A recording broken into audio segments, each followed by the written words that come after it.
Hello, welcome to the time dilation trend visualizer indicator tutorial. To add this indicator in TradingView, click on indicators under invite only, search for time dilation trend visualizer and click to select it.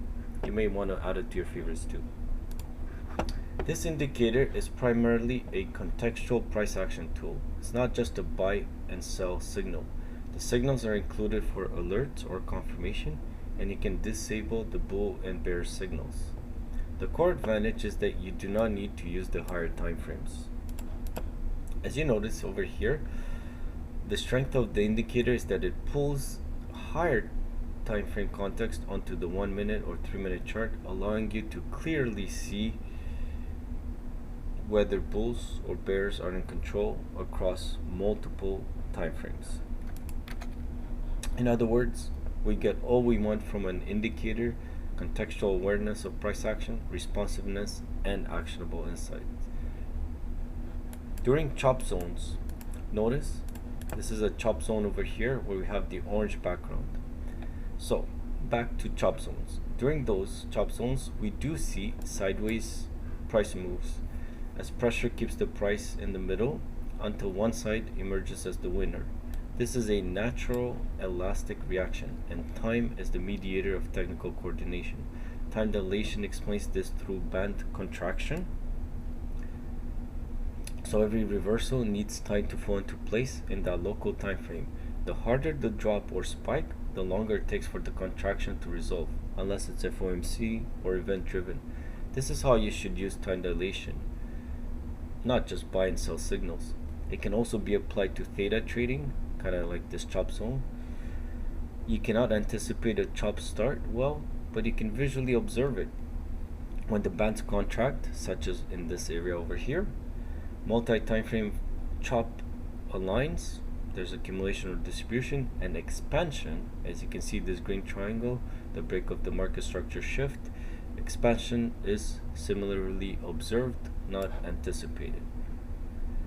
To set up correctly the chart, ensure that at the bottom in TradingView you are selecting extended trading hours for things like SPY, other tickers, and or electronic trading hours for futures such as ES, for example.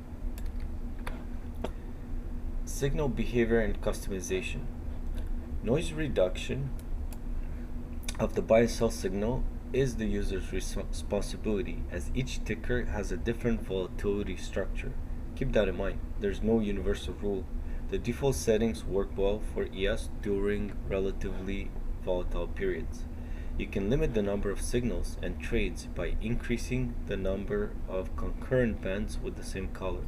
This will delay signals, but they are more likely to result in profit. Now, let's dive into the settings.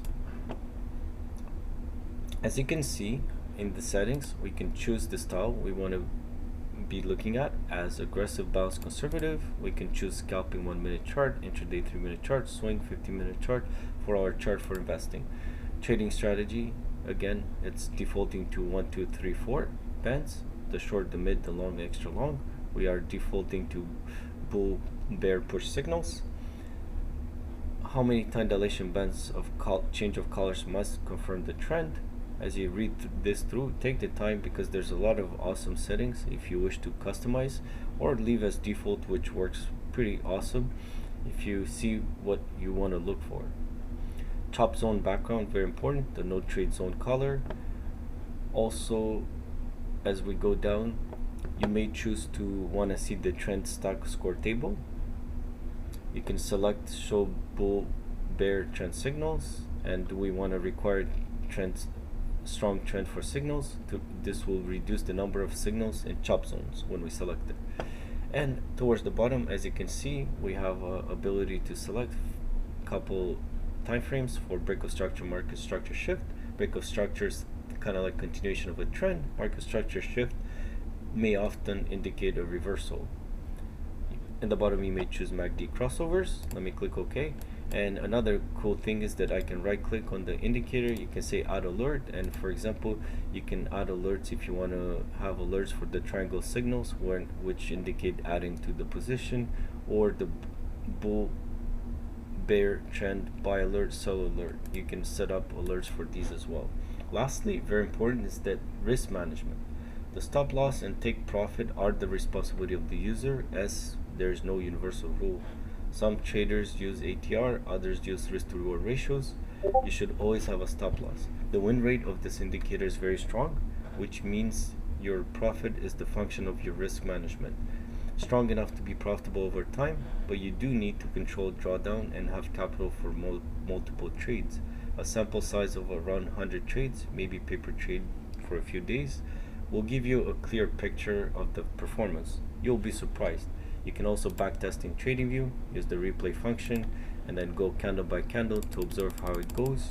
We use it daily in the live trading Discord, so join us there. If you have any questions, we'll be happy to help you out. Have an awesome day. Thank you.